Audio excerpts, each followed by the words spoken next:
All right, good evening, everybody. It's 5:30. I'm going to call the meeting to order. Welcome to the March 25th School Building Committee meeting. Thank you all for attending. And just a reminder, we are recording for posting on the Community Access channel. First order of business to approve the minutes from March 11th, previously distributed. Correction? Tonight's meeting is March 24th, not 25th. Anything else? I'll entertain a motion to approve as corrected. Second? Any discussion? All those in favor? Aye. Any opposed? So voted. Thank you. Thank you, Debbie. Appreciate it. Mitch? All right, good evening, everybody. First slide here is our project financial update. So for this evening, we just have one invoice. That's HMFH invoice number 4317. It is for their same $66,000 lump sum payment for a feasibility study. Kathy? It's all set. Awesome. Any discussion?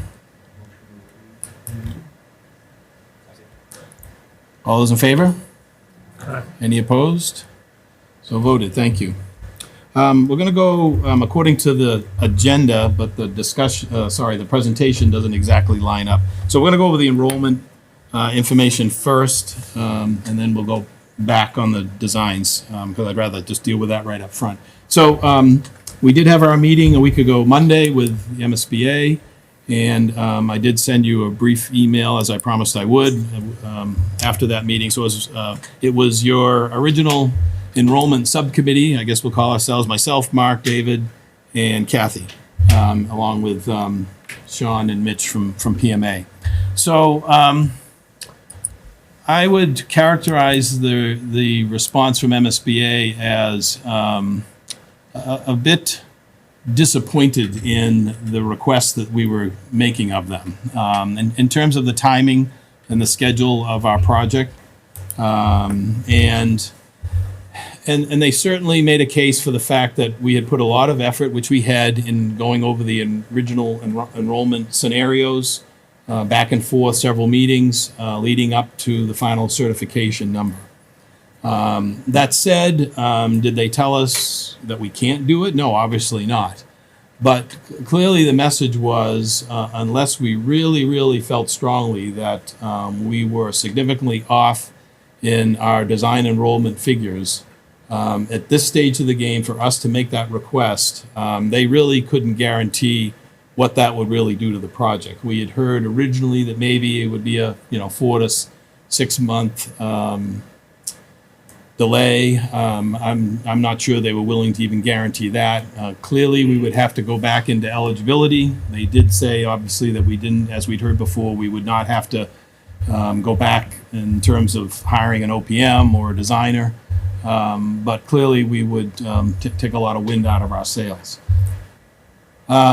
So we left it with them that we would go back and go offline and relook at what we had done. And then inform them about what we intended to do after tonight's meeting. So we did that, and thanks to Sean from PMA, who I'm going to turn the floor over in a minute, in terms of looking at trends and fine tuning where we're at, and making us feel comfortable that for the lifespan, the intended lifespan of the building. At least the first 10, 20 years at least, may not be the right number for 40 or 50 years, but in terms of a 10 to 20 year figure, that we're in the right spot. And that's where we felt we are, and that's why I said in the email to you that I'm not looking to entertain a motion. If you put all that together, I just feel it would really jeopardize us with the path we're on to do that. So with that, I'll turn it over to Sean. Thank you. So we went through the MSB's enrollment methodology, and this is, it's in the presentation, you can read a little more detail. What they basically do is they look at historic birth rates, fertility rates in town, they look at historic enrollments. On top of that, they look at the survival ratio, which means how many children go from one grade to the next within town. They stay in the school system, they don't even go somewhere else. And then they add that all together through their own process, and they come up with an enrollment. And earlier in the process, they go through with people on the building committee, and they agree to this enrollment, which we did. So our numbers are using the MSBA enrollment trend data. So in the sheet that we sent out, the unhighlighted rows are items that were actual. So these are from Department of Education, DESE, standards year over year. MSBA starts with this, and then they're projecting out starting in 2024. They use a 10-year average for their projections, and then they take in fertility rates and things like that and add it together to get to what your actual enrollment was. So where we're at now is from a K through 4, they gave an enrollment of 750 students, and a K through 6, 1,075 students. We don't have all of the numbers and the methodologies and all the different math that they do with the fertility rates, but what we can do is look at historic, just historic growth in town. How many year over year, what percentage increase did you see in your student population in the K through 4 and the K through 6 sector? So we did that.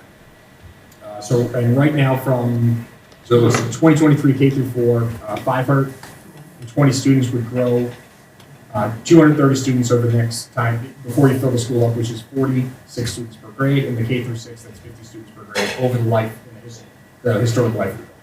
So when we look forward, that's how much growth you're building in per grade for this building. So when we look at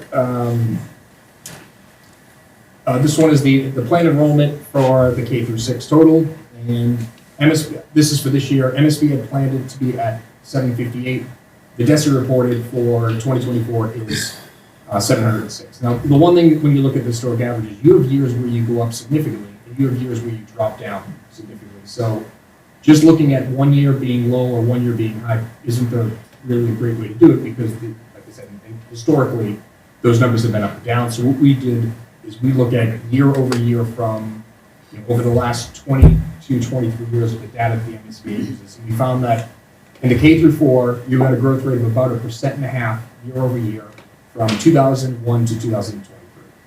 So if we take that 1.5% growth and don't add any extra growth in town, don't add any fertility rate, any of the the survival rates in school, and just look at your average growth rate over the past 21 years, this is the student population you could expect. So starting in 2024 with the 520 student population, year 1 you get 528, year 2 you'd be at 536, all the way up to year 30, where you'd be at 809 students, which surpasses the capacity that you're planning for in the new building. So it's about year 24, you hit the 741, year 25, you're going to hit 752, so 25 years from now, the building that you're building, based only on your historical, will be at capacity, and you'll start looking at increasing class sizes and things like that. We also provided some data here. It might be too much to read here, but you can look through it in the handout. If the growth rate's at 1%, that's what we're showing the growth rate there, 1.5%, and then 2%. So it goes up or down slightly from those numbers. We just wanted to kind of look at variations of what happens if it grows faster, what happens if it grows a little slower. And that's the data over the next 30 years. We did the same for the K through 6, starting at 725. We found that your growth rate, historic growth rate in K through 6 is 1.25%. So running the same numbers, we're showing the growth over the next 30 years. And so the reason we did this is we wanted to look at how, we talked about is the school too big, is the enrollment too big, and really just to put it in perspective that when do you think that building is going to be outgrown, and just let everyone see those numbers just from a historical perspective. And I think we can, and then obviously same in here, 1%, 1.5%, 2% growth on those numbers, so people can digest those out there. Thanks, Siri. So this is just the straight math, and I think Mark can talk a little bit more about the student population and growth, but we just wanted to give the kids numbers so they can look at kind of what we're looking at and why decisions are made to move forward with changing the enrollment or not, and try to change the enrollment through the MSBA. So their projected enrollment start for K to 4 at 520 students, Currently, we are a little bit lower. We're at 503, but we're not far from that amount, K to 4. And their projections start at 725 students, K to 6, and we're at 717 as of today. So we're off by 17 or 8 students on each of the projections. Pretty close, and then you can see the historical data. I think what really concerned us is that at the average or consistent growth that we've seen, it's going to be around 20 to 25 years. But if you look at that a little bit more aggressive and go up to 2% growth, then you may be talking 8 to 10 years using their projection. So, albeit that we're low now, we've even seen an increase since October 1st. Not a substantial increase, but we've seen a population growth even in this year. So I think when we looked at that, we said long term, it makes sense to certainly want to build the right size building for our enrollment, but also not make it, 20 years from now, people are saying, why didn't they, go to that projection? Any questions on any of that?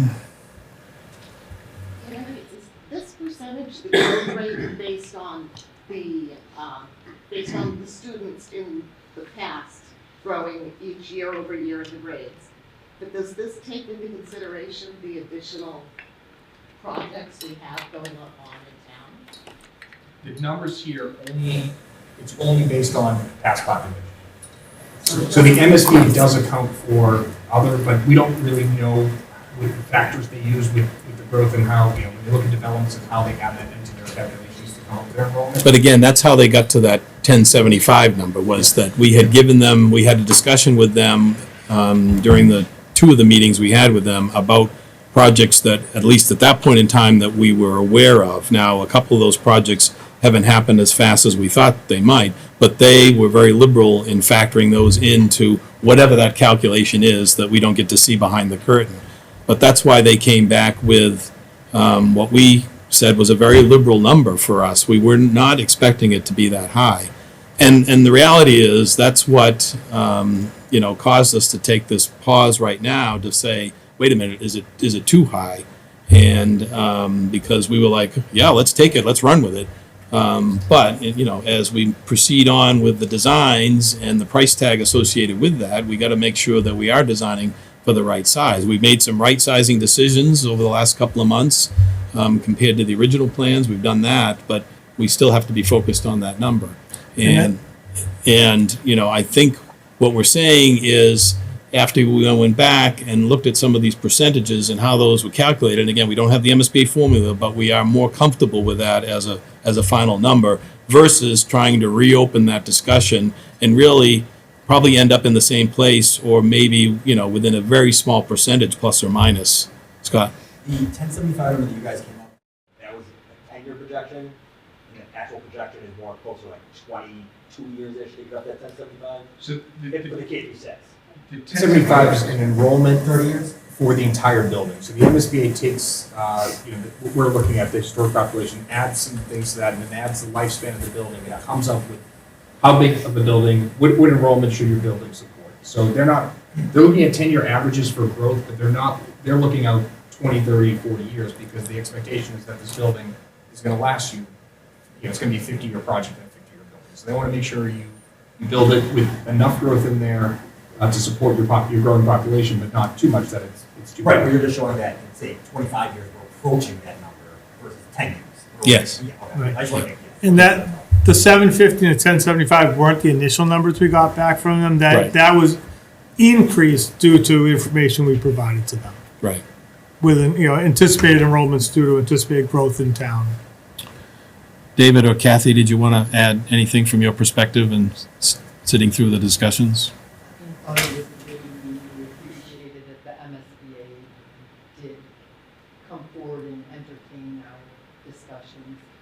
But we also felt, the numbers prove that I think that we have it at the right size. But there was also a strong undercurrent that we need to move forward with this from the MSBA.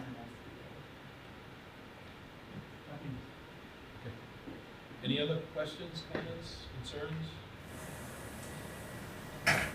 All right, so we do owe a response back to the MSBA after tonight's meeting, which EMA will provide, and basically it says we're going to reaffirm our original enrollment figure and move on, so, which we will. All right, next. Thank you, Sean. Backing up. All right. So starting with our work plan, you've all been at the previous meetings. We're on meeting 5. After the work plan, we will review the design options with costs. Maybe you saw the preview. We're gonna have a discussion about the wastewater treatment plant on site and what the possibilities are and what the risks are. And then, not on here, and then we're gonna ask for a straw poll, an anonymous straw poll.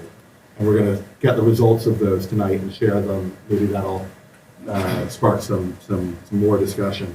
Anonymous and non-binding. Anonymous and non-binding, yeah, it's just information for all of us. As we get ready for the next meeting, where the plan is to vote for which is the preferred option for schematic design and for the submission to the MSBA. I'm hearing just before the meeting that it would be a good idea not to have a meeting on April 22nd if we can avoid it. That's school vacation week. So we'll have to figure out how to make that vote to submit to the MSBA happen possibly on April 8th, but there's some logistics we'll work out. Okay. So you've seen this slide a number of times. This is from the previous phase, from the PDP.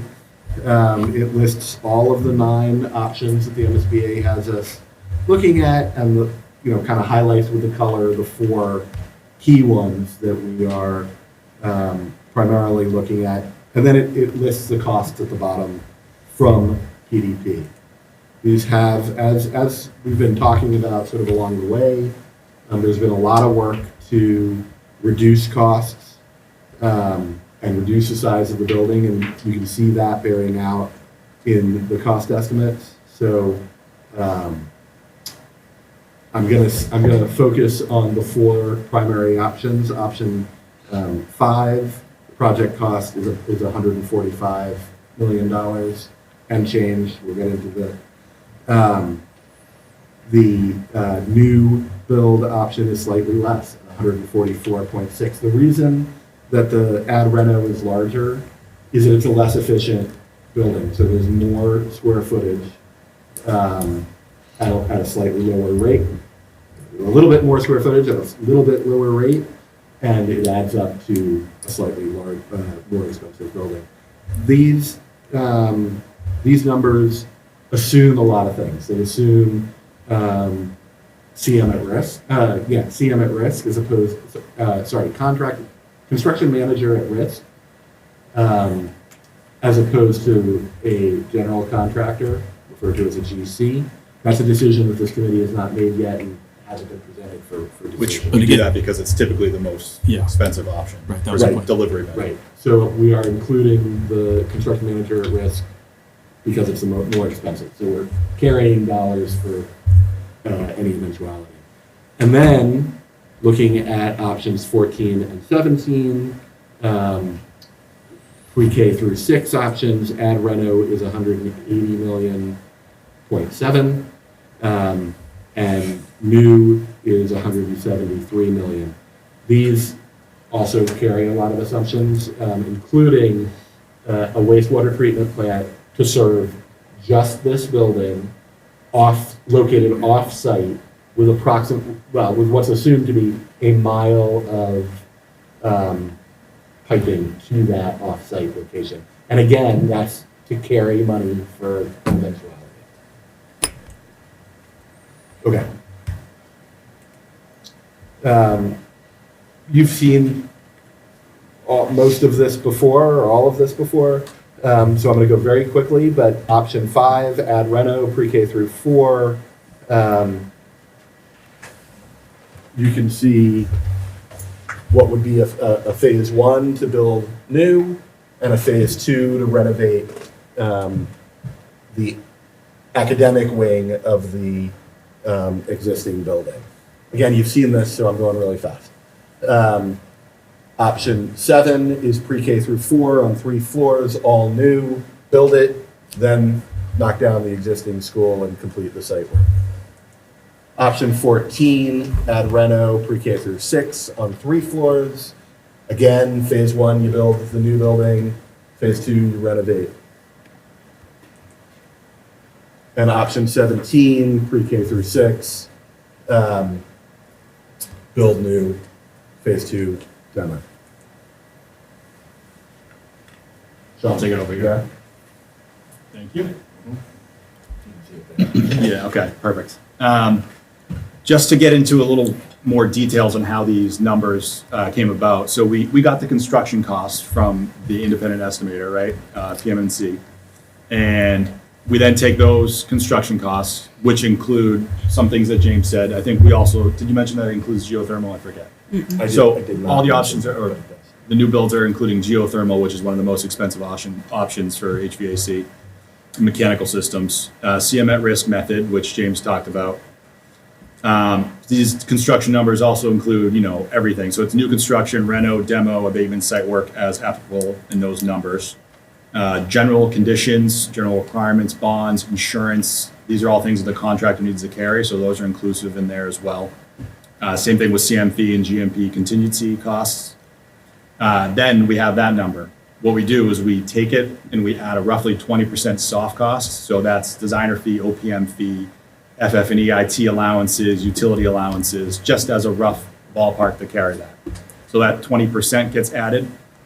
On top of that, we carry a 6% owner contingency for construction for new and a 4% for renovation.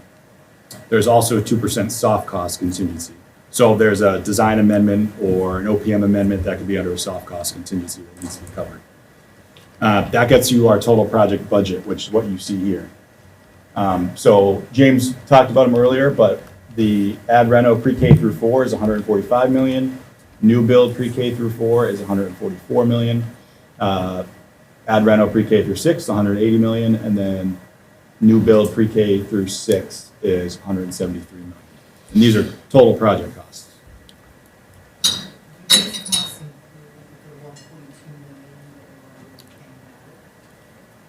Yeah, that's the 1.2 million. Is that? Feasibility. Feasibility is not included in Okay.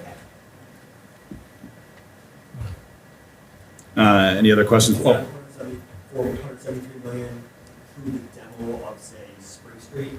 No. No. No. Because Yep. that's one of the concerns that Mark brought up last week, that building has reached its limit between two renters, which is, like that. You get demo of one. And I'm assuming that cost be, I mean, MSBA won't want it to be commingled. I mean, as a community, you could have a separate vote that talked about that number that we would help you get. It can't touch. Yeah. It can't be in the same vote.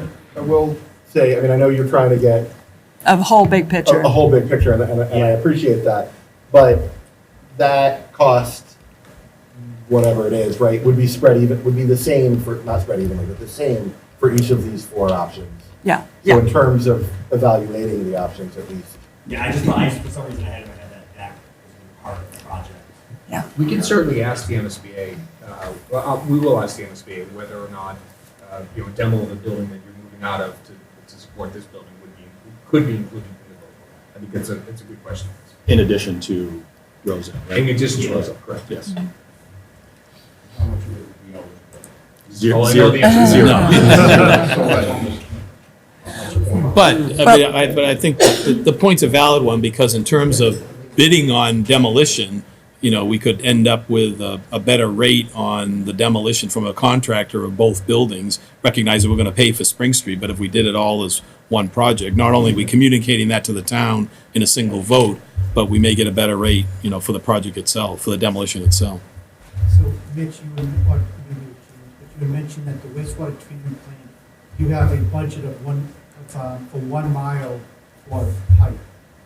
But I'm assuming that does not include cost of the the wastewater treatment plant itself, because you don't know what it's gonna be yet.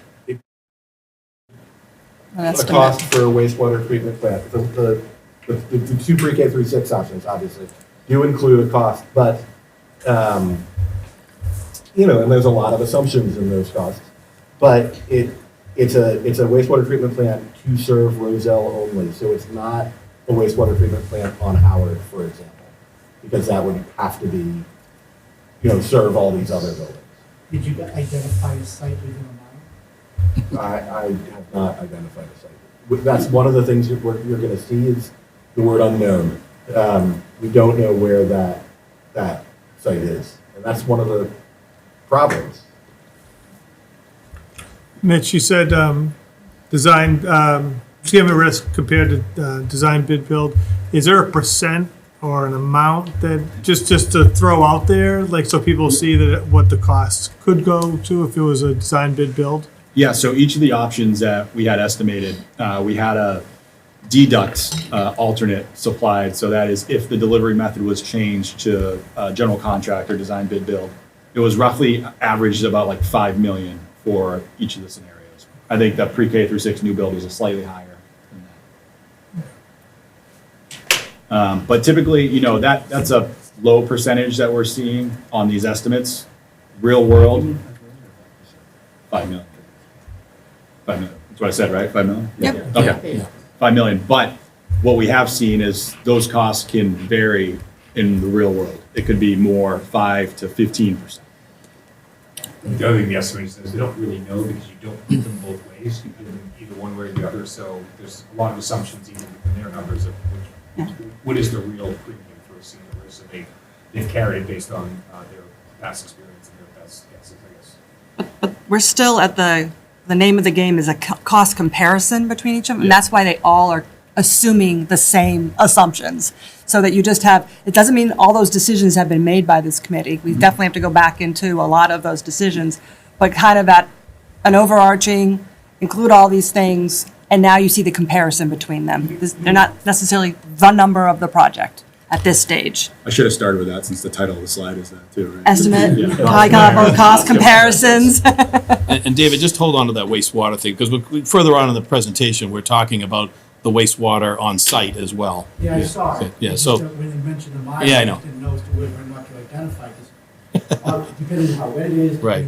Obviously, that's gonna have We have a impact on real cost, which you're ballparking out of fairness, but you don't know what it's gonna be.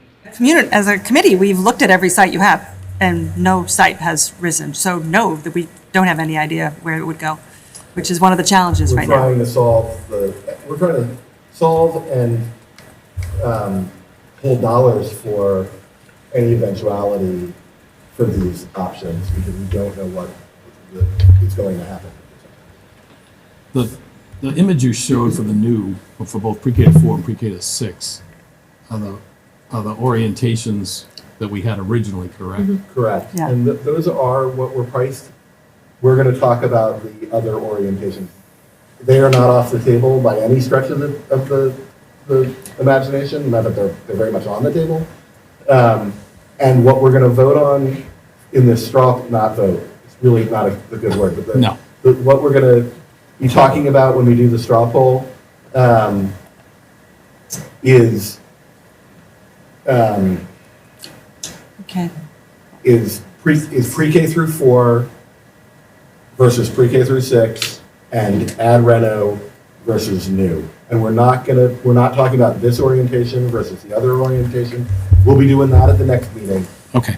Right now, the key thing to be thinking about is grade configuration and new versus reno. Okay. I just didn't want people to be confused by what they were seeing with that particular slide.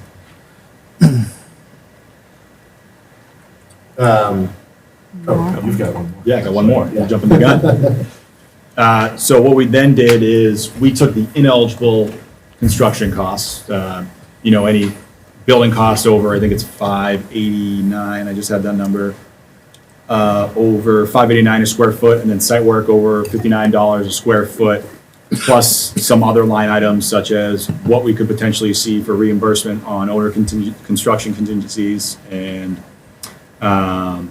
FF&E and ineligible abatement costs, swing space costs. Well, not applicable, we didn't carry swing space at this point.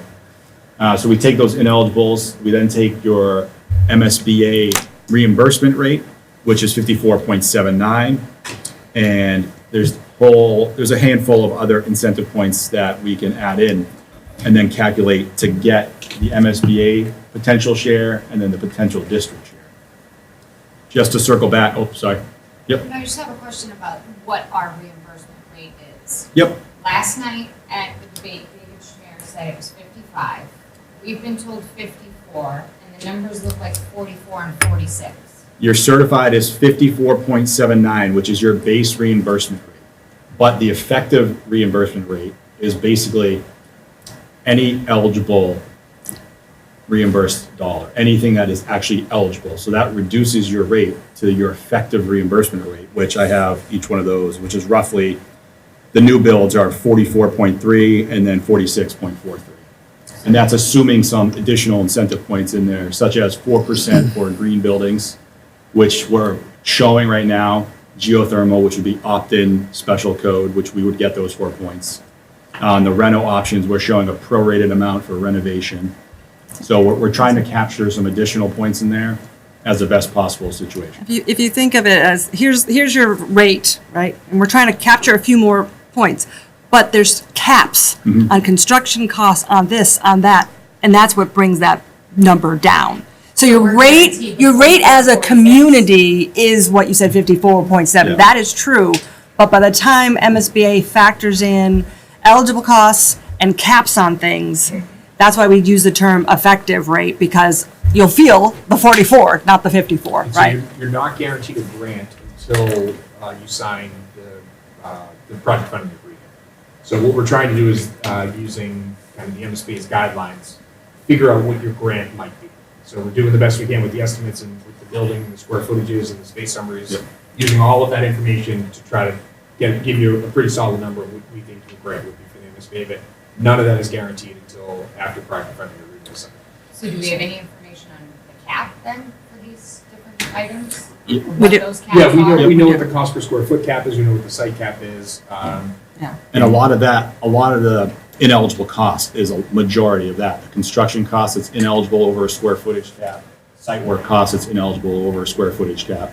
And then there's some miscellaneous, smaller bucket items that are ineligible. So what happens with that, it's, if you think about it, again, we're always, MSBA is a state agency, it's trying to spread the wealth to 368 or however many communities we have in the Commonwealth.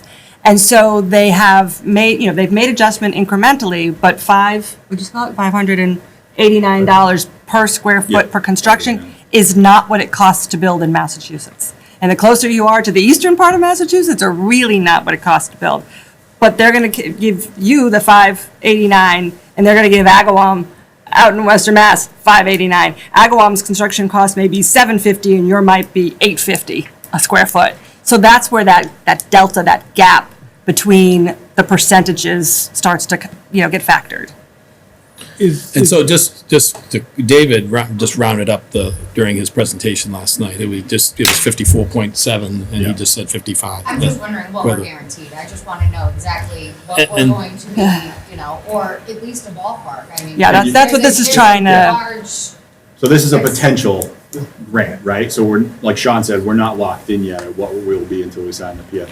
I mean, personally, I know I've had this discussion with PMA and with HMFH as well, but, in sitting through this project, what we did continually is, and I know there's a little bit of different New things rules, at play. new rules, yeah. rules. But, and it gets complicated if you just try to, in my mind, it gets complicated if you just try to focus in on reimbursement rate across the board in terms of add and delete and credits and all that. I thought it was easier what we did in terms of, for our committee and for informing the town voters in terms of what the cost was going to be and the implications, was to focus on what MSBA was going to reimburse and what, in dollars, and what the town was going to be on the hook for in dollars. So if you look at what we did with the fields and the lights and everything else beyond that, we captured all that as dollars and didn't look at it as what was the negative effect on that on our reimbursement rate for the total project. And to me, that's a much simpler way of doing it. I mean, we'll do it the way we're being guided by our team to do it. That's kind of what this is. It is. But I think you get hung up sometimes in terms of what we say the reimbursement rate is, the 54.7, and what the actual rate is once you factor in those costs. So to me, it's better to just keep a bucket of what's the eligible cost that MSBA is going to reimburse in dollars, what are the ineligible costs that the town is going to have to foot to complete the project. And if anybody wants to go back on the 924 presentation, there's a slide about the reimbursement rate, effective reimbursement. Does that also, do they still give so much per student for FF&E? Yep, there's a And that cap. cap is usually, I know we exceeded that for this project. Do Right, we typically exceed, we always exceed it. And it's 2,400 per student for FF&E and IT. So it's all equipment, furniture, stuff you buy for the schools. Okay. Yeah. Is there an aggregate dollar count for MSBA, meaning that, say whichever one, just pick the least expensive one, 70 million, as we go through the MSBA process, depending on how much money they have to allocate, is there a risk that they say, we only have $70 million this round, and therefore we dial it to the other caps? No, it's this math. It's this math. It's never been capped in another format. I think if you read their regs, the answer is probably yes. But they don't do that. That's the way the right do things, but I don't think it's ever happened. They set their cost per square foot reimbursement rate based on the projects that's in the pipeline. They're expecting enrollments, they expect some square footage. So I believe that they're setting that rate and they're increasing it year over year to make sure that they can actually fund this properly. I haven't heard of anyone saying, well, Yeah. I know we said we're going to do 66, but we only have 64 yet. As far as I know, that hasn't happened. I mean, the way the regulations are written is the town has to bond for the entire project value, not just your portion. And then, your portion, and I don't know that it's ever. That's the part I know very well. Yeah, I don't know if there's been a case where the MSBA they had come through and fund their way, but they want to make sure that if something happens, that the town is able to complete the project. Kind of relates into this, I read this stuff that Mark sent out from the NSBA responses before he said not to bother reading it. A lot of comments from them about square footage in it, seeming to say that we were above the square footages that they allow for the specific types of use. Is that going to be ineligible square foot, so they can also take that out? So that, we took the ineligible space from the space summaries, which you probably saw the comments referring to in the PDP package, and we incorporated it into the ineligible costs in this calculation. Yeah. So that's all. There was They won't pay for it, but it's Yeah, coming but in. there was a big chunk of that was a little confusing around STEM space.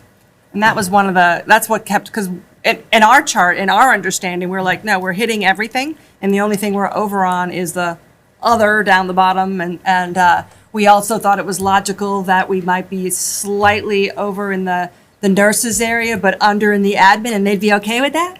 No. They were not. I mean, they're just being very, very, very rigid, But which, like it was popping up about a lot of Right, classroom spaces, So- and the Right. way you were doing the breakout So areas or there something. were two different sort of, I'm gonna say there were two different. Categories of overages.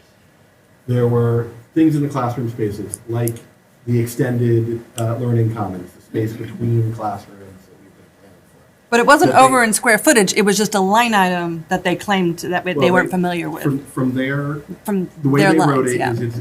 it was over in square footage. What we understand, and we, this has to bear out as accurate, but what we understand is that they're looking for more information to understand that this is educationally crucial. And if it is, they did not write the words, this is outside of the grant, or that this will not be reimbursed within the grant. There were some items, like the overage in medical and some of the district office, essentially, where they said, this is over our guidelines And and will not. we will not pay for it. Yeah. So there's these two separate buckets when you look through it, and what we did in our responses, and the district did very well, was defend the need for a number of these spaces. And we have to see what they come back with. When will we know that? That is a good question, given. The last review took a little long. Yeah. Yeah. Could be 2 weeks or it could be 2 months. Or Yeah, my guess is based on what not before, we probably won't hear back before we do the next submittal on May 1st. And by the way, we did do the submittal on Monday, so we will transmit the final version of that to you after this meeting. The responses to those questions. Yeah. But it's all those types of questions where we don't know what their answer is, that kind of, that's why we can't tell you that number is guaranteed. Because they may come and say, well, we're not paying for that square footage, and then we have to take it off of their brand value, and that moves from their bucket into the town bucket. So what we've done is just use, we've all talked, we've all done a lot of MSBA projects, and said, what is, what do we think it's, where are we going to end up, and that's what we're going to present. And on the green credit, is there analysis as to what the cost is in order to secure, i.e., $150 million, 4%, that's $6 million. Does it cost more than $6 million in order to get the credit? How does that break up? there will, in the next phase, there'll be life cycle cost analysis for, a lot of it's about mechanical system and electrical systems, and there'll be a life cycle cost analysis that will help bear that out. I think what you were saying is if it's gonna cost us an extra $6 million, to get an extra $6 million in grant money, is it gonna cost us $5 million, $10 million, $12 million capital? He wasn't talking about the life. Well, part of the life cycle cost This analysis. is first cost as well. Yeah, So- and it's the different systems. And the system that costs a little bit more actually is that much greener. And so you see that difference in cost when we start to get that. You see over time. And then over time, you're going to see how it pays for itself. Exactly, exactly. And those will be part of your decision making. Yep, absolutely. I mean, again, it's correct, I mean, there's two phases, there's the upfront capital and there's the over and long term. There's no doubt, I'm sure, that the long term is going to justify most, if not all, of that 4%. But obviously, this calculation of 44%, we really have base support. And we're gonna be taking the straw poll as to which one we're looking at. And even though we're not supposed to factor in numbers, everybody's gonna factor in numbers when they take that straw poll. So I'm just trying to upfront understand, is it gonna cost us $8 million upfront to secure 4%? Or is it much more of a break even? So these numbers here, all of them include the full electric geothermal system. So yeah, so if it comes down, it's gonna come down across the board, I suppose. So we're just trying to keep it apples to apples. And as Laura said, there'll be a lot of future analysis with the mechanical engineer coming in and explaining all of that stuff in detail. It's just hard to, we could give you 30 different slides on if you don't include it, if you do include it, but we think for purposes of this discussion that if you're looking at a level playing field across the board, it's all relative to each other. Ultimately, and am I understanding these slides correctly, and that it ultimately will be cheaper to do new build than add renos for both pre-K to 4 and pre-K to 6? Okay, thank you. Which again is the same decision we made with this building here. Any more questions on these before James takes over? Okay. So looking at some stats for the options, starting with option 5, we've talked about, which is the pre-K through 4 add reno. We've talked about the cost. At the last presentation, we showed some schedules. These are slightly, particularly for option 5 and option 7, these are slightly shorter than what I showed last meeting, because we had a team conversation about design schedule. So it's about 3 months shorter.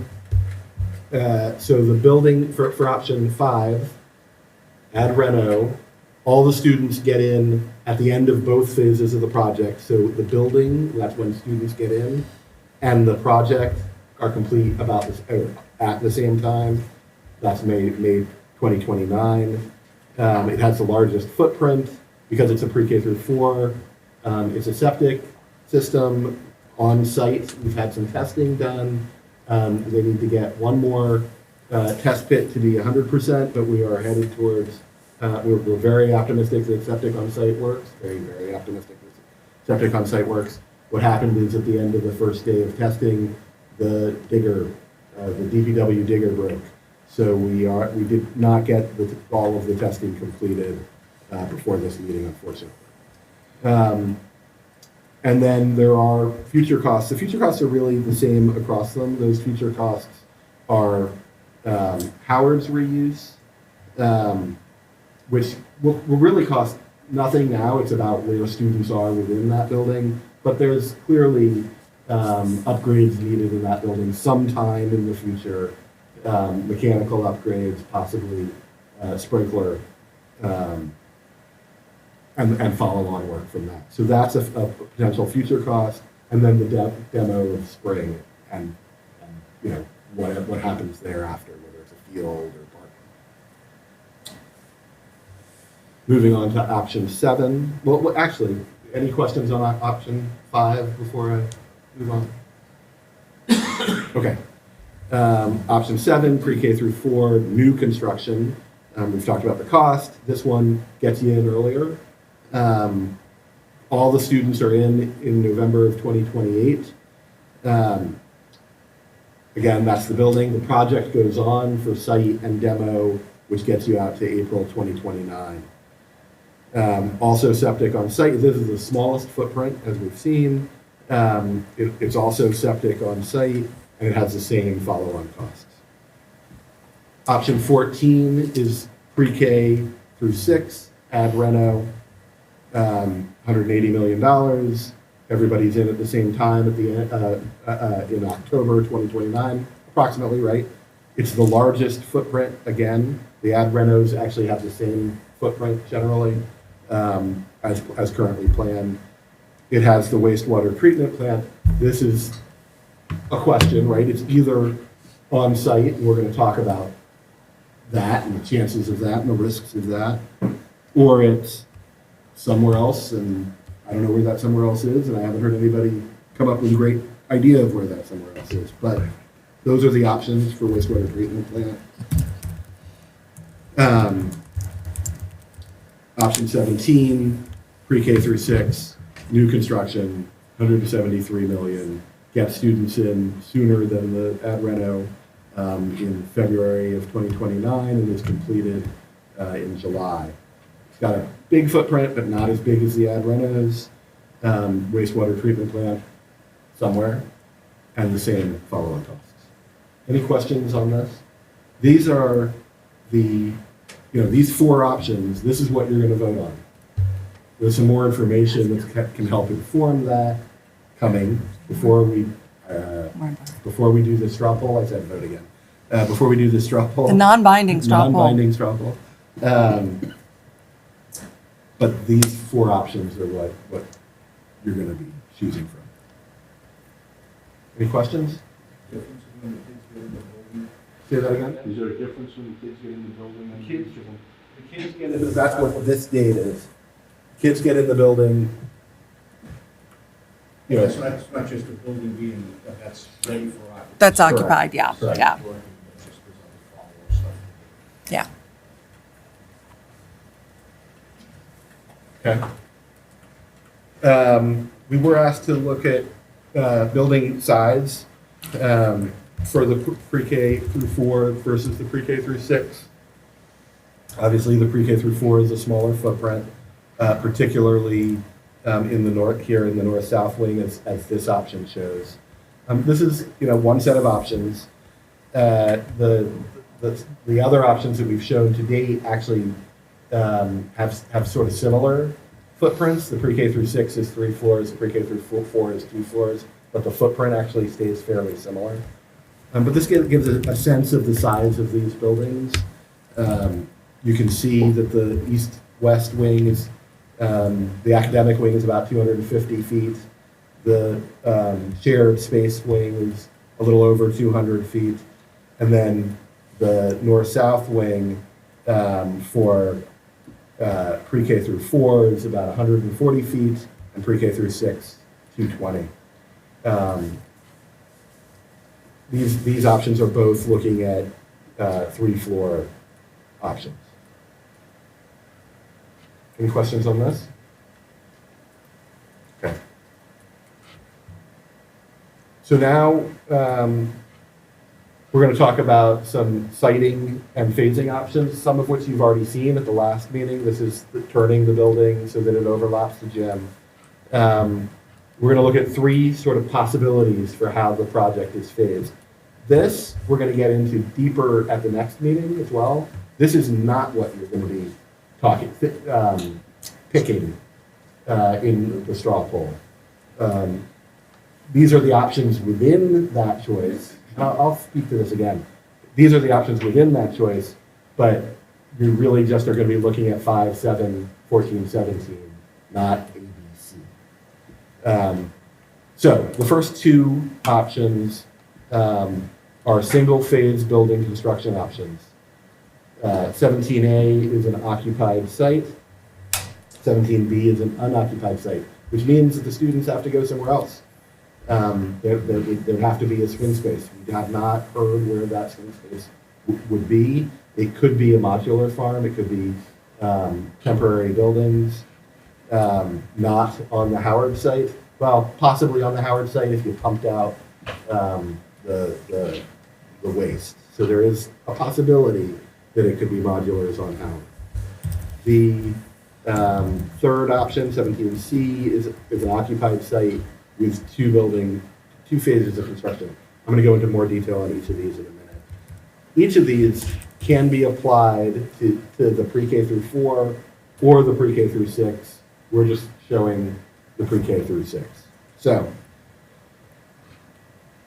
I have to stand up for this one. So this is option the first two options, the single building phase options. First one, 17A, but all of them build here in a single phase. So they build the whole building in phase 1. The first one, the first thing that happens is the gym comes out. The gym, and there's a couple of classrooms in that wing.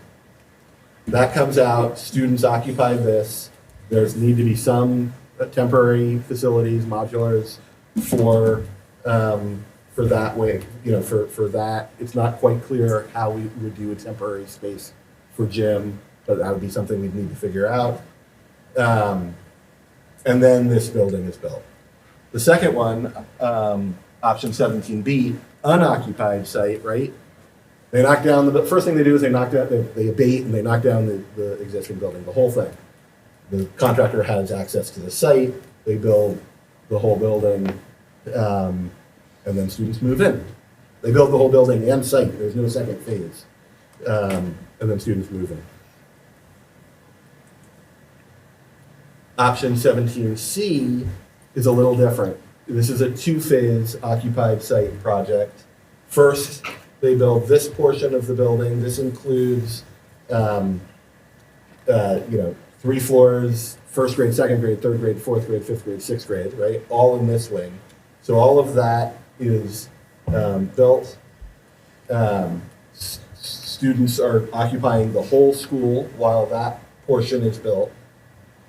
And then the students move out of the existing building into this piece, and the existing building is knocked down, all of it, and phase 2 is built for pre-K, for the early childhood, pre-K and K. On each of these slides, I think you'll have seen we're showing wastewater treatment plant on site or wastewater treatment plant off site. And it's not really like a choice, like let's pick this one because we don't know what's going to work. And I'm going to get into that. Okay, any questions on these sort of planning options? Yeah. So 17B, you're gonna have to have, we're gonna have to have modulars of some kind. Correct. Was that included, because there was only, that doesn't count, you haven't included in the price proposal? Not, Even in the ad read options, we didn't. Yeah, no, Yes. because you have 17 options and one price on the pre-K through 6. So. Yeah. So, and that, so again, looking at these options, why are we looking at these? What are the advantages and disadvantages to these options? So, the project duration, of option A is that it is slightly longer because there's 2 demo phases. It may be a matter of a couple of months. It's not very significant, but I think it's slightly longer. 17B, where students move off site, and you've got the whole site and you do it all at once, that's definitely shorter, and that'll yield a savings. And 17C, which is the two building phases.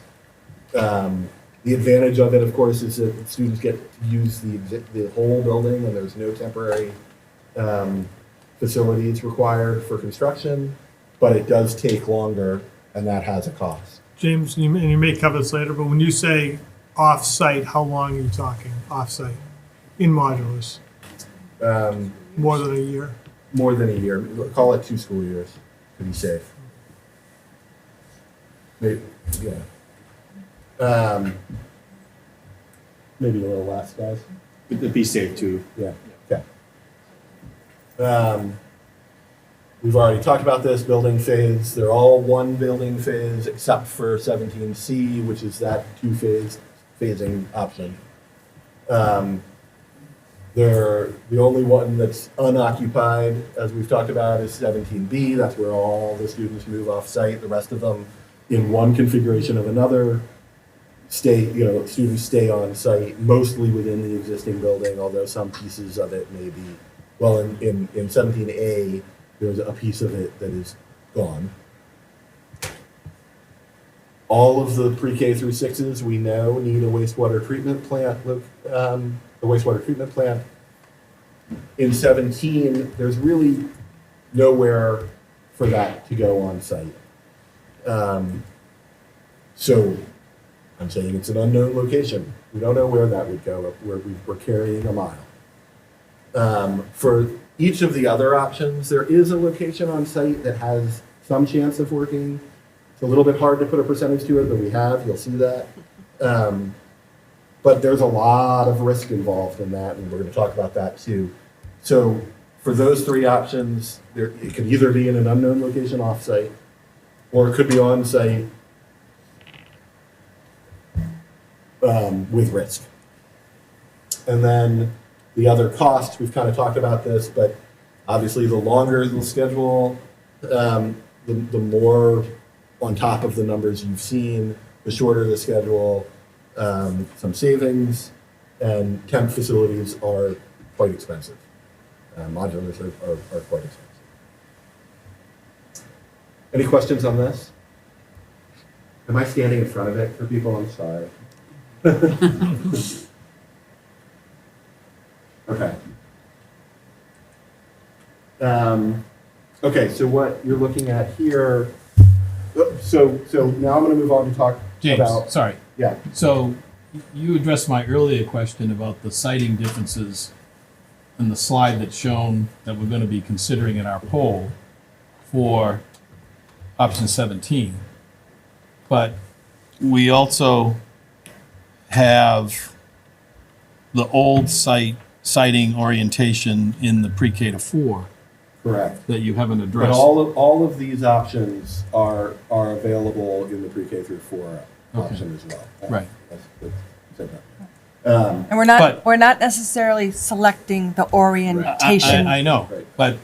but just in terms, because this may affect somebody, our people's Yeah. thinking when they Yeah. fill out that poll as well, in terms of the decision that has to be made relative to that orientation and that option between now and the time they fill out the poll and potentially 2 weeks from now when we're taking a vote. But I think what we're saying is regardless of which, let's say, pre-K 4, pre-K 6, new, it could be there or it could be there. It could be in either orientation. So that is not being thought about tonight. That's still open for our further discussion at the next meeting, pros and cons between the different locations and so on. I mean, So I would think that, and I skipped to the slide just for a minute and I'll go back. But I would think that if you're thinking about 7 or 17, it doesn't really matter. But if you're thinking about 7 and you hate 7, but you love 7C, but you kind of like 7A, you'd vote for 7, and it was your favorite, 7C, the one you love is your favorite, you would vote for 7, and then next week we'd be talking about A, B, and C. Well, we'd be talking about, 7A, 7B, 7C, depending on what. But when we take that vote 2 weeks from now, then there has to have been some fine tuning on that project The cost as ABC well, and, depending on whether or not it's A, B, or C. Yeah. Right. Am I right about that? Yeah. Yeah, Right. all right. so there'll be some Yeah, we'll have to include escalation phasing, right? for Yeah, phasing. options of Right, phasing. right. Modulars. and projecting for modulars, Right. exactly. Right. Yeah.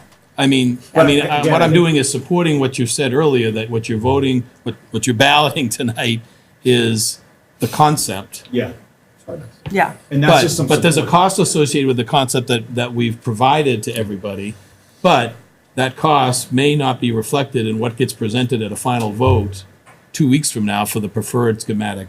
And I think the option. idea of the straw poll too is also, here are all the associated, like, factors that go with each option. Yeah. And obviously, price is one of those factors. Yeah. But if you like in one option over the price, then you should say what option you like over the price. It's your decision for the straw poll. And I guess what the point is that whether it's 7 or 17, coincidentally, right, those two numbers, not to be confused, pre-K4, pre-K6, if you liked C version in both of them, then the price will be adjusted accordingly in that overall bar chart of how the pricing are. So again, it's all in comparison to each other. So I hear you that ultimately people will want to know those numbers when some point we're deciding between A, B, C, but that's not tonight's straw poll. I guess, but I'm jumping ahead here, but I'm also thinking in terms of the information that we have to present to the forum next week. Okay. And we're gonna have to be very careful because, and obviously this is a public document and people will see numbers and jump to conclusions that this is the number.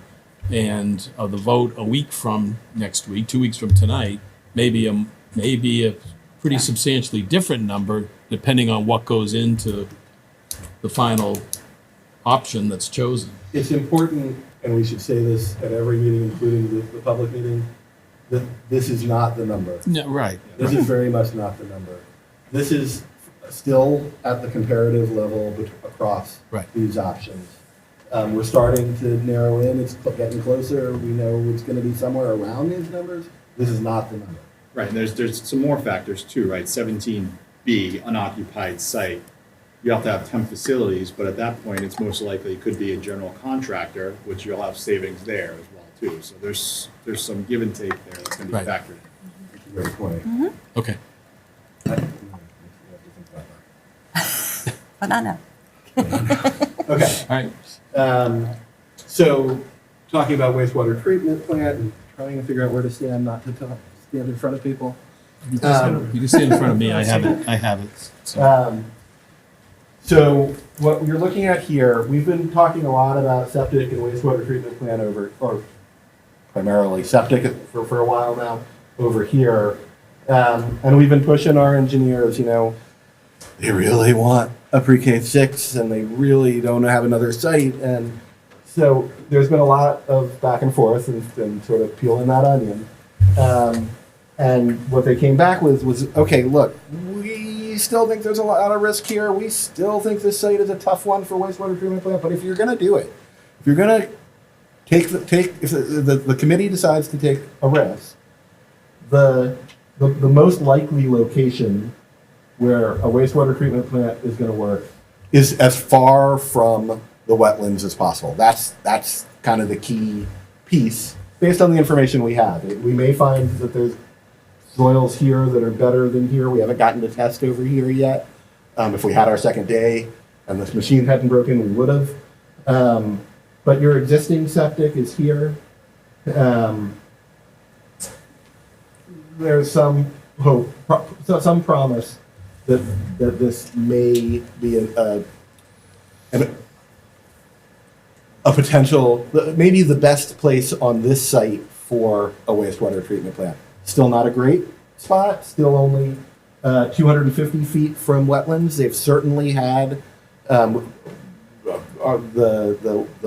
wastewater treatment plant consultants, who are consultants to our civil engineers, have had issues with projects that were further from wetlands than 250 feet, and as far as 500 feet. But they've also been able to, depending on the soils, depending on conditions, do it within this kind of distance. And so there's some trade-off. So that's the zone anyway, that's 250 feet from an existing building, which maybe not coincidentally, 250 feet from seems, what? sorry, from the wetlands, I said existing building, from the wetlands, which perhaps not coincidentally or really would only work with A, B, or C configuration, does not work with 17 or 7, this configuration. Unless you put a wastewater treatment plant right outside your front door, which, it's a mound, it could have a playground on top of it, it's not impossible, but it's tricky. Any questions on this? Okay. Okay, so I keep talking about risk. What is risk? And what is the chance that a wastewater treatment plant would get permitted by DEP at the end of the project, at the end of the design period of the project?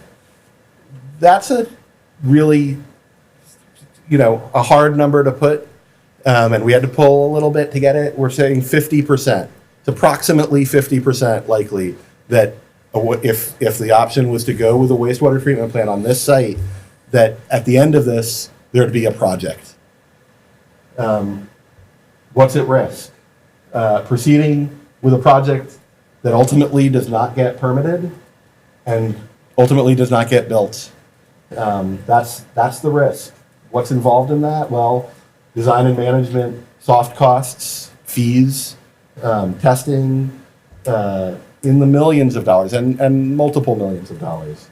We haven't dove into exactly what that number is, but it's more than you've spent on this for sure by a factor. And it's also the other thing at risk is time. Students in the existing and worsening conditions and overcrowding.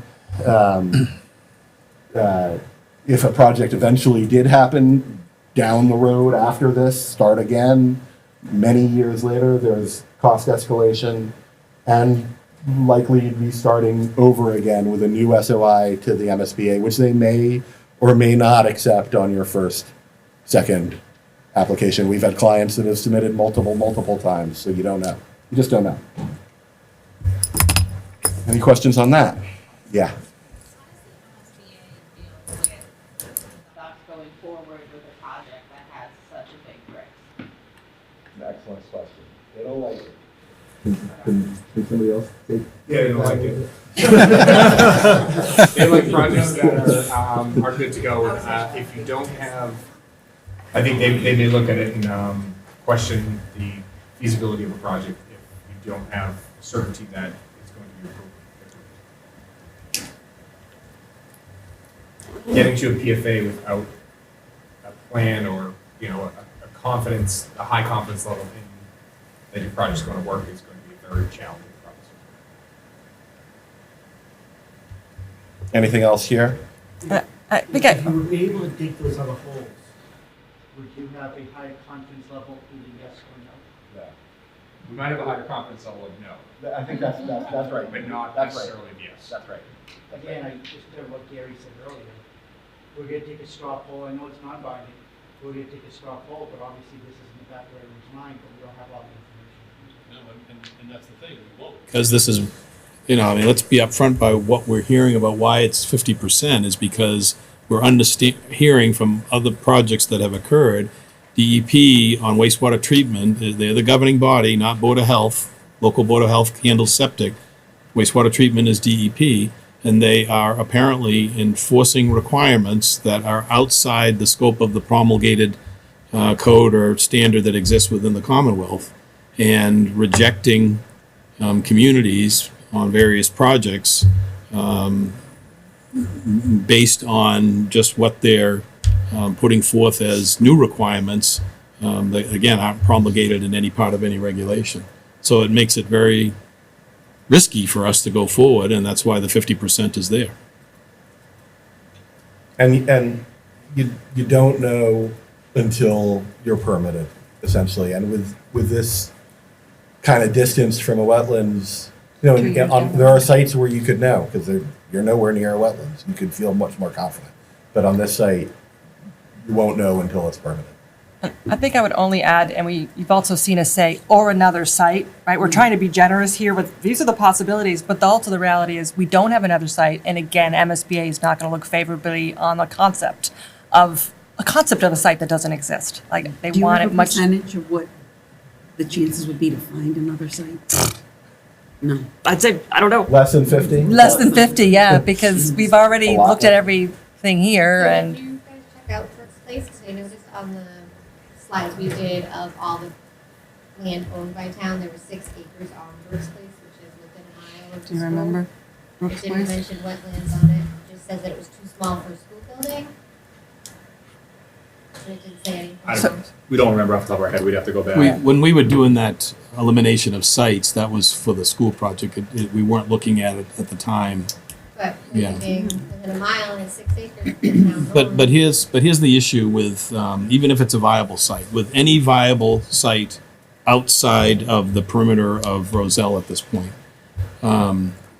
we are talking about timing and engineering costs that are way beyond what we're talking about with this project. And I think I'm going to focus on the timing, because even if we had the money available to start tomorrow, to look at engineering what it would take to get a pipe from a wastewater treatment plant for Roselle up to any site, the timing would not line up with the schedule that we have with MSBA for this project. I mean, that's the reality. So that's not an option. So, Basically.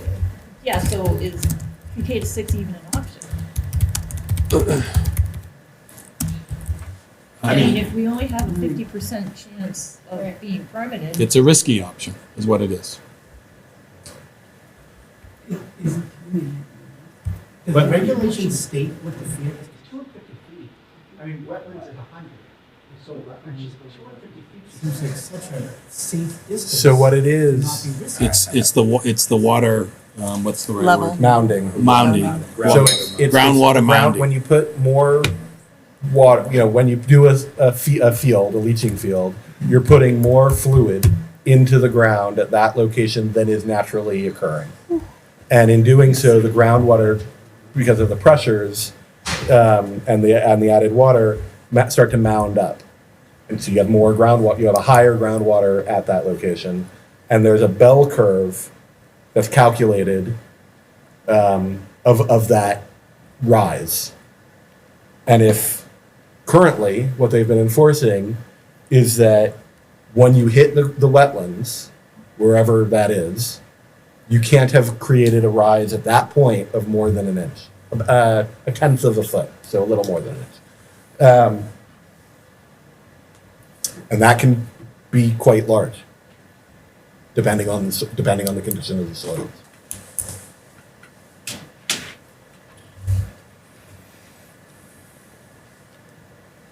Any other questions? Before we move on? And what happens if you did that? You get fined? Is that like? It wouldn't permit it. They won't they permit just- it, so You couldn't can't- build. You can't do it. What are some ways that risk might be managed? It's a tough one to manage, especially with the question about the MSBA, and that's not even represented here. But you can carry a contingency cost for the wastewater treatment plant off-site, so that if you started on-site and it didn't get permitted, you'd have to move to the off-site. That has schedule implications that aren't really represented in this thought process. And it obviously has cost implications, engineering implications, testing, additional testing. You can also do some additional testing that could start to mitigate that risk and start to give you more information. It's not going to get you a lot more chance, it might increase a little bit from 50, but I don't think we're going to get to 75 on this site without a permit in hand. But you could do some more testing. It has a cost to it, of course, and get more information about that yellow zone that we were showing us, and have a little bit more information to base this on. Any questions on anything?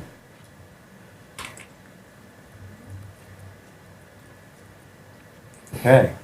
Well, this is all information you've seen throughout the presentation.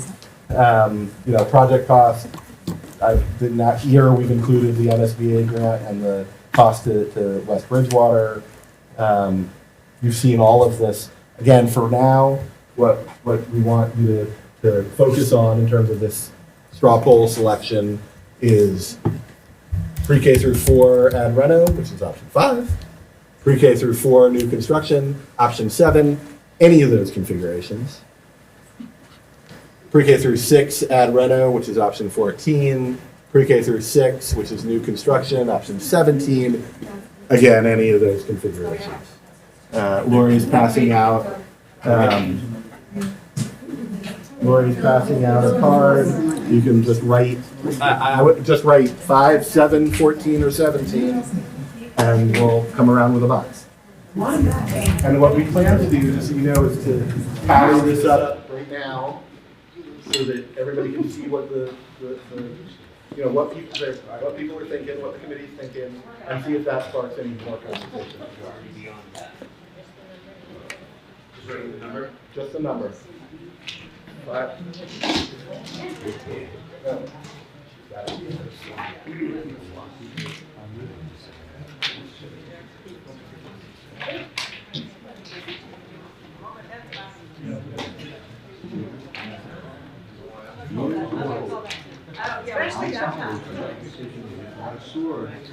I'll come back. No, just remember.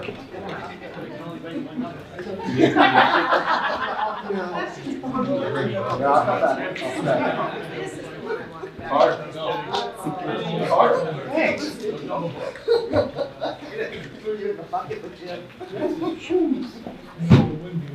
Never heard that bus coming.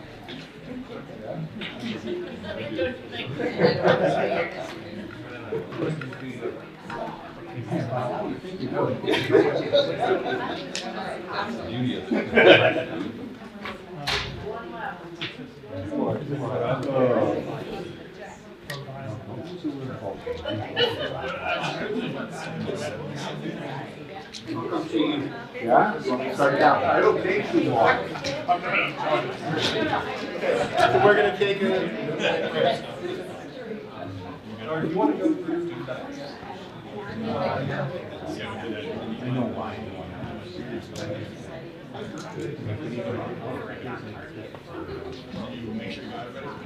I know I've got one coming. Where's the clicker, James? I can just sit here. Yeah,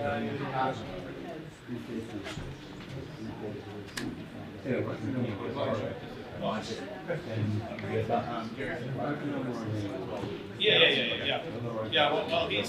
everybody got their vote in who wants to vote? It's not mandatory that you vote.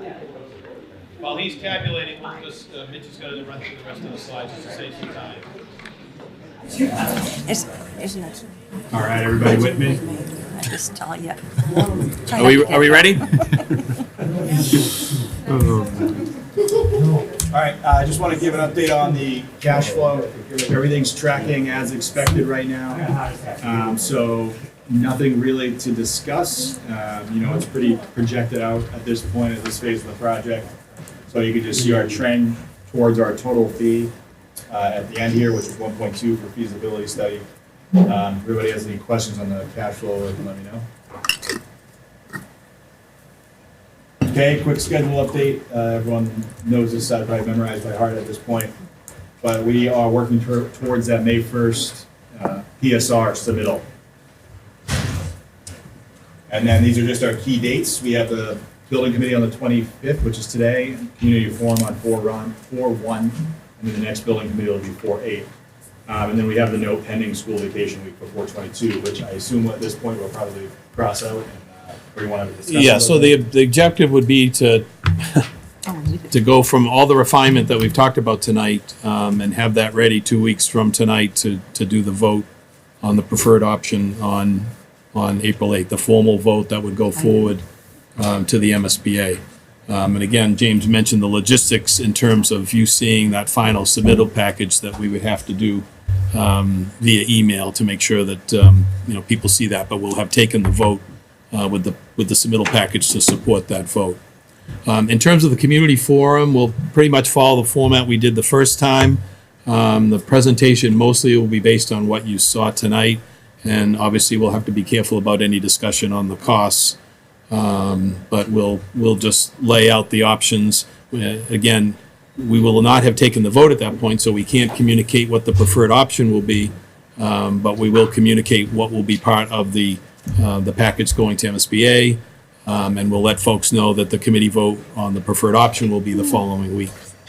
And just for the community forum, I did put it out on the school's Facebook page, the school's website. It's on the sign. I think it's on the town's website. I sent an email to all families, which I can repeat all of those, but any other suggestions or areas? I know that came up as a topic for discussion, people not hearing about it, knowing about it. Just that robocall. Do a voice call too, yep. And Marcy, you were going to put it on the hub, right? It's already there now. It's on the hub. Right. So we'll all duck, it's on the hub, so. Turn the comments off. All right. What's your question for the team over there? Do you think it's realistic to get enough of that information ready together to get it to us ahead of that April 8th to do the vote? Or should we try, okay, Mitch is shaking his head. PSR submittals, is that what you're saying? For that vote, the vote that we were gonna take on the 22nd. You're gonna give us a package that we're gonna be now voting for on the 8th instead of the 22nd. So that package will not be complete on the 8th, so we would most likely. So the PSR submittal is mainly us selecting the preferred schematic solution to go into schematic design, right? So that's essentially what this package to the MSBA details is. Which would be whatever in A, B, or C. Yeah. Which we want to see. to really go through. What I'm going to is, if we don't want to meet on school vacation, we can try to set them the week before. 15. Add a meeting in, give you guys an extra week and get us something. The plan is to pick a preferred schematic option, ABC, all of it, at the next meeting on the 8th. The other vote is simply saying, we submission. want to submit this to the MSBA. And so a lot of committees do vote on that sight unseen. They haven't reviewed the whole document. They're just saying, yes, we're going to submit the PSR to the MSBA with this as our preferred schematic. So that information that you're looking for in terms of ABC, we need to have that on the 8th before you vote on a preferred schematic. We were going to do that anyway, Art, on the and we 8th. were That- gonna- we were gonna do Eliminating the that. 22nd was only the formality of the submittal to MSBA. But Okay, I misunderstood. I thought Yeah. Originally, that vote was being taken. no, the formal submittal vote, but the option was always going to be selected on the 8th. Yep. They did a better job explaining than me. Jim? Are you gonna have the parking and the greenery all redone as well? Oh, yeah, it would, the whole site would be parking, landscapes. We have all that for us. You mean for On the the- finished building on the project? On the 8th? Yeah. Not Oh, on, no. not on the No. 8th, because we'll need to know on the 8th what you've selected, and then That's we can the have one our we'll team further go develop. from there. That would all come up during schematic design. And again, that's the same thing that happened here. We have an idea. I know. LA was- Yeah. Yeah, yeah. Yeah. We've had some pretty good work. Yeah. Yeah, those guys are 2 weeks, LA was 2 weeks ago. Oh, the guy in the LA. Yeah, I don't know if you were here at that meeting, Jim. We did have a run through some, yeah, okay, yeah. Mhm. But that was a different design. It was, yeah. It was obviously only Yeah. one. of Different the orientation. organizations. Yeah. Right. That's right. Okay, ready? So option 7, pre-K through 4, new construction, got 12 votes. Option 7, 12, whatever they are, not votes. Ballots. And option 17, pre-K through 6, new construction, got 10. In my mind, that's even Steven, basically, right? But it does tell us very clearly what people are thinking about new construction versus that reno. Anybody have any thoughts on those results?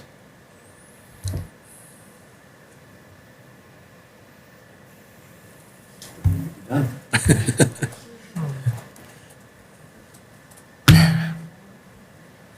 I have thoughts. Yeah. What's involved with identifying a site for wastewater treatment? We know that we're planned, we know we don't have the space now, but we put together a committee to locate a spot or land that we wanted to buy. I mean, what would that next step even be? Or would it not be? And it would be a part of this project, right?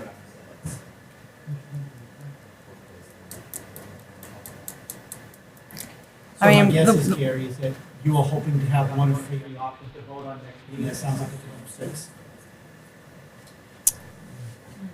No, we're fine with this. You're saying because the votes are close? Yeah. You're saying because of the ABC, you Yeah, mean? Yeah, 'cause I think it was ABC. hoping that there was going to be such a clear-cut winner that it would just be ABC of one of those numbers.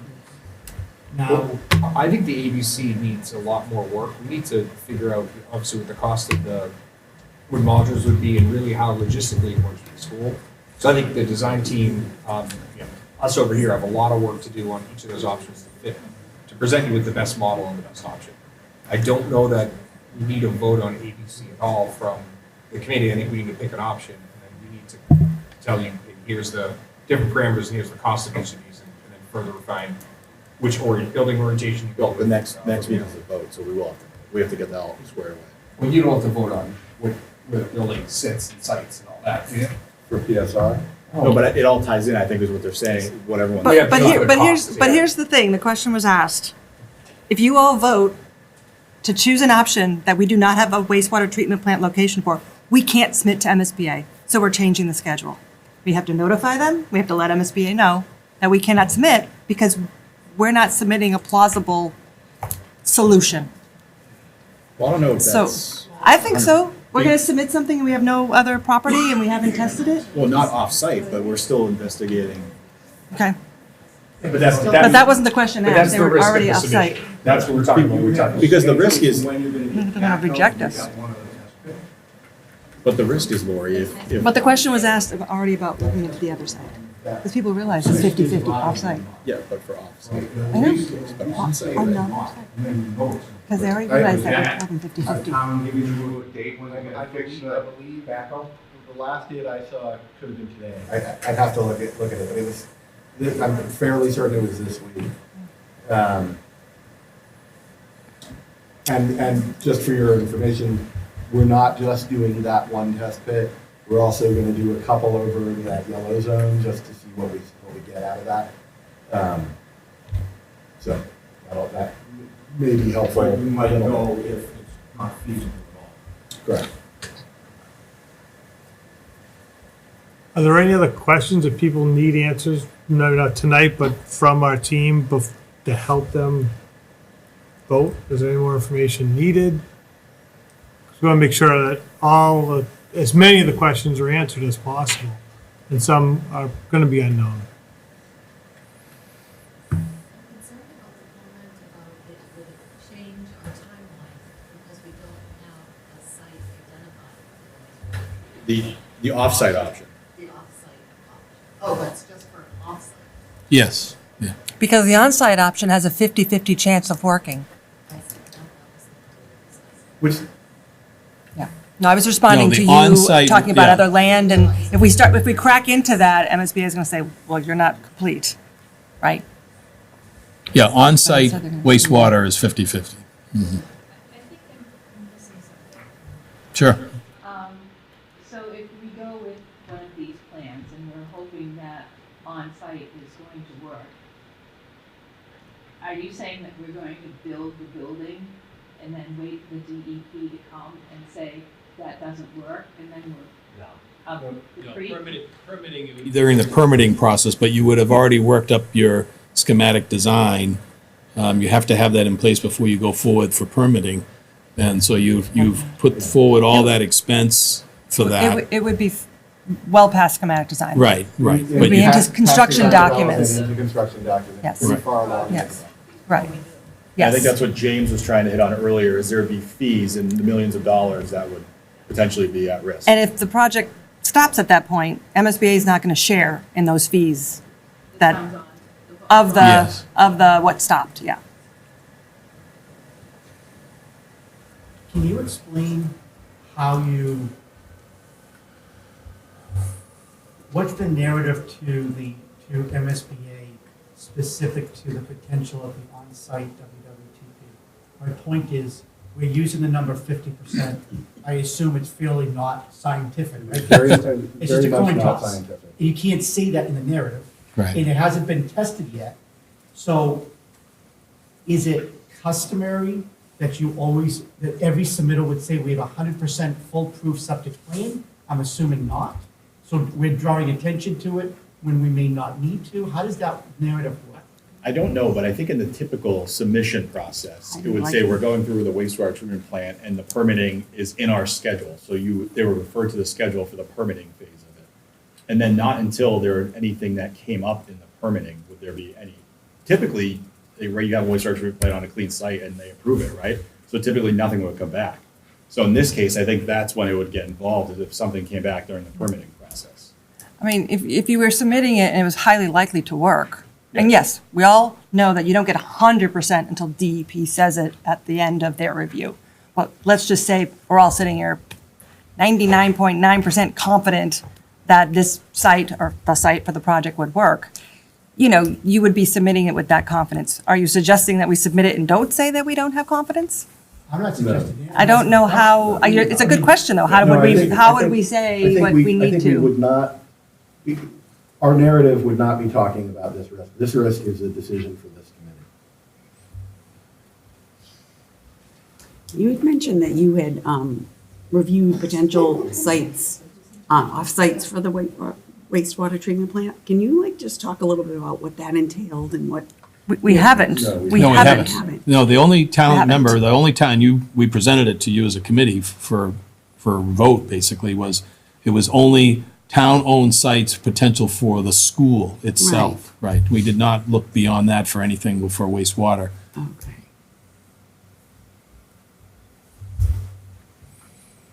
Anything else? I know. You- Well, We're missing one meeting. Otherwise, it's gonna be April. No, I mean like one, that's, one. Submission. MSBA submission. Yeah, to explore if we have something somewhere else in the But- file, or what, whatever that might be. Did they bend on their time frame? That we had deliverables that we had to meet? no, they Need to don't. know. I mean, basically, if you don't meet the schedule that we've agreed to as part of feasibility, then you're suggesting to them that we're gonna put a pause on the project, and then we're subject to everything they talked about when we met with them on the I have enrollment. flexibility for a couple of weeks. Going, But it has Yeah, I no think- time on it, but you're like, listen, we have new information that we have to figure out now. And you essentially, you do put a pause on it, but you get on, in that meeting, or you get a, you get a new meeting. It's not like that for. But it's more than just saying. Okay, we've got a spot on Brooks Place, or we've got a spot wherever it is. It's doing the engineering on that to make that happen. We don't have that budget within feasibility. It really is not within, in spite of the fact that it's perhaps part of the school project, it's not really within the scope of what we're doing. We'd have to go back and work with the town as a whole, Board of Selectmen and whatever responsible body that would be part of that study, try to figure out, is there a viable piece of town-owned land that we can create as a wastewater treatment site? Can I ask, is that engineering, the way we're gonna carry the $1 million for up to a mile, is that just infrastructure, or is that? Wasn't going, not you, Mark. That's Say it just an again. estimate for piping. So we said Okay. if we could find if we can't find something on site, if we can find something off site, what should we carry across the board to, as infrastructure to connect one to the other? And that's- It's the uptick. So we own the treatment plant here, but then there's an added cost between the two. But it wouldn't include any engineering or things No. like that? No, not yet, no. There's nothing there. Which will obviously Not impact. have to redo the Right. power. Wouldn't know how much it would be. Sorry, Karen? I said, but should not have to redo the Howard or figure out that in a few years. It might be worth the money to the town. To look at stuff. They might be willing to put the money into this wastewater treatment plant a mile away, rather than have to deal with the Howard in 5 years and build it. I don't think the town's gonna vote yes for pre-K to 4. I'll say, I don't think they will for pre-K through 6, it will be half. I think they'll do a pre-K to 6, because they're more likely. If we can build it. Yeah, that's what I mean. I If don't we think go up that's- there and say, I don't think we're the gonna town flip, will we're gonna spend the money, we're gonna flip a coin until then. Till we get all this other money spent, we're not gonna know if we can go forward. They're not gonna vote for that. Yeah. Especially since we're on the hook for 100% if it stops for some reason. Yeah. You know, it's not like they give us the money. They don't give us the reimbursement Yeah. back. We need to be kind of firm that we actually do. But this schedule, half of the problem is MSBA is so tight, They're really too close together for even having to make a lot of decisions on stuff, especially when you got complications like this. Yeah. Yeah, they have to factor that in, it's like, it's not an open site, so. Yeah, it's MSBA, it's SBA, they do what they want. Yeah, and remember again, I've said this before at a couple of the meetings, remember how we got here. The school committee statement of interest was for Spring Street and Roselle only. Howard was not part of the mix. MSBA requested us as to have a better chance of feasibility to make it a true consolidation with Howard, and that's what sent us down this path. And again, it may be a path we have to figure out how to redesign and figure out how to get there if that's where we want to go. But it's certainly not going, perhaps it isn't going to be within the constraints of the existing project. So, Mary? Can we look at it from a big picture standpoint? And for the town, are we going to need a wastewater treatment plant anyway? And should that be more of a discussion for the town right now? I don't know how that vote should fall to us, 50-50 chance of it working. I don't know how we can responsibly vote for that. But it does seem like that's what the town is leaning towards, or at least that's what I'm feeling from the committee. This new construction is from pre-K to 6, but we cannot vote for that at 50% likelihood. Well, at some point, you're going to have to look at it for the municipal system that we have here in the center of town, but Art, what you're talking some number of years, there's still good life on the existing septic system. As long as it keeps running, it's got good life. I don't have any real wood to knock on, so I'm not gonna give it, it's functioning, it's been functioning fine. It gets less, 2/3 of the design flow, which means it's not, and it gets rested. And most of that flow goes away in the summertime. Right. So it gets, it's not getting used like, big household one or big commercial one. Right. And Art, if the project was a 3K4 and 3 grades come off the town's. It should make it go longer. Yes, but the second question is, when you went to do work, would it be a septic system here? Or would it be a wastewater? Say again? Whenever the time comes that you have to do the town system, Yeah. even if the town system is now reduced in quantity of people, is it at that point needing to change to a wastewater treatment plant? They wouldn't have to go to a treatment plant No. unless our flows increase back Right, above 10,000. right, and that's my point, is you're going the other direction, taking grades off of it. Because the treatment plant does have longer-term implications in terms of maintenance of it that you don't have with the septic system. Maintenance and permitting. The reason this is on the septic system now instead, because it used to be on a sand filter system, is because DEP told us you want to get off the treatment system because they keep increasing the nitrogen discharge regulations, plus all the nutrients and stuff, they keep making it stricter.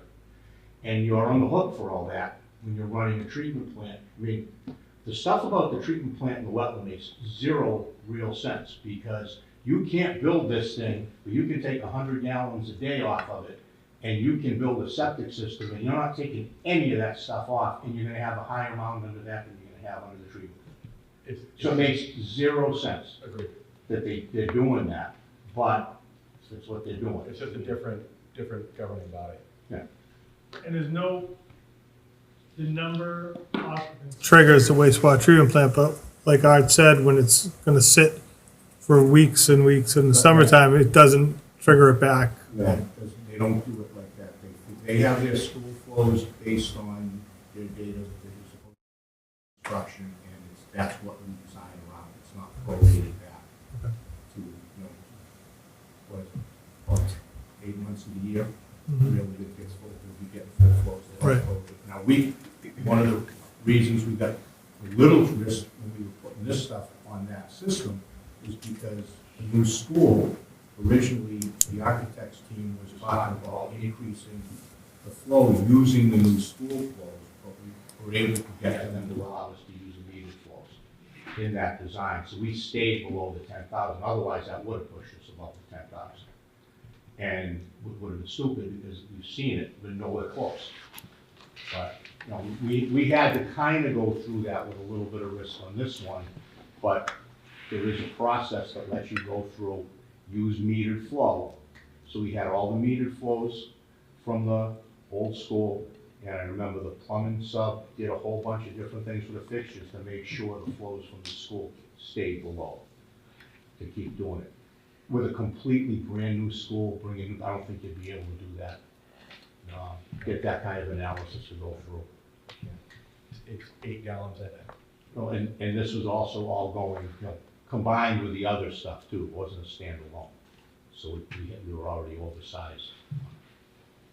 All right, is there anything else that needs to be brought to the committee? I just want to make sure I'm clear that if we go forward with option 17, is it a true statement that we would not be able to meet the MSBA's timeline because we'd have to stop this and somehow have the town look at an off-site wastewater treatment plant, so we would be unable to. I mean, that's definitely true, in my opinion, it's definitely true if we're talking about going off-site. I mean, if we're staying on site, we could move ahead within the time frame, but we're gonna have the risk of it not being approved by DEP down the road. Okay, thank you. But we could meet the timeline and then run into the wall, Right, so. thank you. I guess just procedurally, if we go through the DEP process and DEP rejects the plan, and then we look at an off-site, which we'd have to resubmit to MSB to inform them of what's happening. Obviously, a state regulatory board made a decision, not local. Why would that bump us back to SOI? Why wouldn't we No, just- that wouldn't even bump you back to. Why wouldn't we just say we're gonna resubmit, I know it's gonna be more money, but we're gonna resubmit plans, it's gonna be another 3 to 4 months, or whatever it is, but wouldn't we? Year, that wouldn't bump you back to SOI. If the project, if you went forward and you spent $10 million, whatever it is, I don't know what that number is yet. And DEP shut it down, and the project died. You as a committee said, we don't know what to do, we don't have a site, we don't know what the next move is, the project's dead. Then You couldn't just go to a pre-K to 4, for example. The project would be dead and you'd have to go back to an SOI. But if an off-site location poked its head up and. You still have to do the DEP schedule, which is 12 to 18 months. well, So at that 12 point- 12 months for design. and 12 planning. months, yeah, so at that point, so say we found that out and we were pretty much close to done with design on the building you want, everyone loves it, it's fantastic. Then you are then starting a DEP process elsewhere. So it's just whether or not, I don't know. I mean, at that And point, do that- you go with the risk and start building this building, hoping that the other You thing will be, can't. yeah, you can't, Yeah, so. and the other piece of it that impacts the schedule question is, you have to build the wastewater management, whether it's septic or wastewater treatment, first. Plug the existing building into it so that you're building over the existing septic system. So there's your plus 18 months. So But the DEP permitting process is about a 12-month process.